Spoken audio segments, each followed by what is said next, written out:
And new tonight, the new attempt to make the food we eat safer and free from deadly bacteria like salmonella.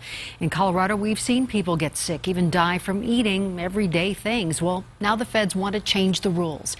Mark Stewart is live now. And Mark, there's been a lot of public pressure to make this happen. And this has been in the works for years, but recent safety scares involving everything from peanuts to cantaloupe helped to solidify this deal, a move that experts say will make our food supply safer. It's a terrible thing to go through, something that could have been prevented. Jenny Exley is living with a void in her life. Her father, Herb Stevens, was one of the 33 people who died after eating Colorado cantaloupes contaminated with listeria. It's hard to go through. It's hard to see a family member go through something that makes them so ill. Yet her hardship has prompted change. Exley testified in support of new safety rules released today.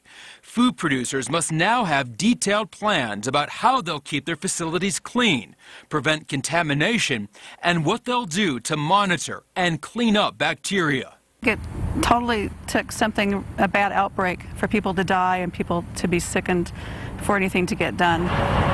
The new rules will go into place later this year and have support from manufacturers and food safety advocates. Is this a game changer? You know, it really is. Attorney Bill Marler sued Jensen Farms, the producer of the cantaloupe. These rules really are the sort of the guts behind the enforcement mechanism of getting companies to pay attention to make food safer. The new regulations will also tighten up the rules on imported food and make it easier for the FDA to shut down facilities. I mean, it's not going to bring any of our family members back, but at least we know that something's been happening.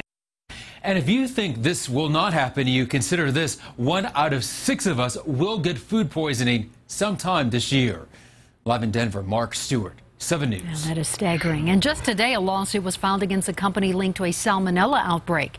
Cucumbers were grown in Mexico, and they have sickened people here in Colorado and in more than 24 other states. In fact, 2 people have died. These cucumbers were distributed by Andrew and Williamson Fresh Produce in California.